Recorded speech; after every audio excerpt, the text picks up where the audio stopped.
Future of the Montreal Canadiens is looking very, very bright.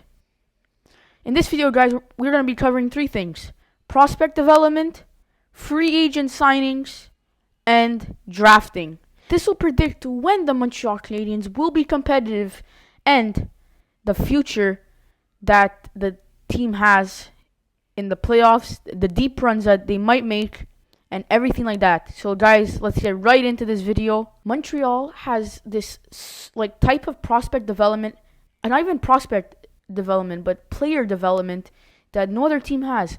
Like with Doc, with the Blackhawks, he did completely zero, and he was drafted third overall. As soon as he came to Montreal, he produced. He was playing well with Suzuki and Caulfield on the first line, and the same thing happened with Alex Newhook in Colorado.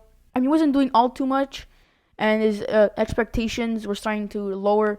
But as soon as he came to Montreal, he was producing, and that was so great. But for the prospect development now, Montreal they need to focus on developing the prospects. Forget all the free agent signings. This is the most important, the prospect development. And could we see this again? With the player development in a case of Ken Johnson coming from the Blue Jackets or a Martin Necas, because the Hurricanes will not be re-signing him.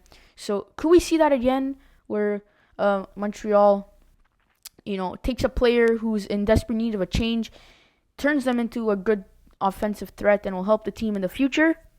I think it's possible of happening. Montreal, okay? People are saying that next year they should sign Leon Draisaitl, but that's not the case at all. Who they should really sign next year in 2025 free agency, I'll get to 2024 after this, but 2025, they should sign Carter Verhaeghe of the Florida Panthers. Now, guys, Carter Verhaeghe, he's a great offensive weapon, and if he would come to Montreal, he'll be on a line with maybe Doc or a new hook. So Carter Verhaeghe would be perfect fit. That's the only free agent they should be signing, and the almost reasonable free agent signing in 2025 is Carter Verhaeghe. Now in 2024, things get a little bit more interesting, as they should maybe sign a Jake DeBrusk to a 2-3 year deal. This would be perfect because, again, he has size, skill, everything, and he's only 28, I believe. So he's still pretty young. So yeah. Now Montreal has the 5th overall pick in the 2024 NHL draft, and they should go for someone whose offense and a bigger player, because right now Montreal, they're not the biggest team, and if we size up, we're gonna be so we're just gonna be better because we need size. If we draft Caden Lindstrom or a Berkeley Catton, TJ Ginla, that's exactly what we need. The talent that we need for our team to take the next step. And even that, Montreal could even trade up and get Ivan Demidov, but that's a bit more of a risky play. For watching this video, guys, and if you guys have any other topics that you might want to say, or any future of the Montreal Canadiens that you might want to share, in my opinion, they will definitely be a contending team in 2 to 3 years. I say 2 years.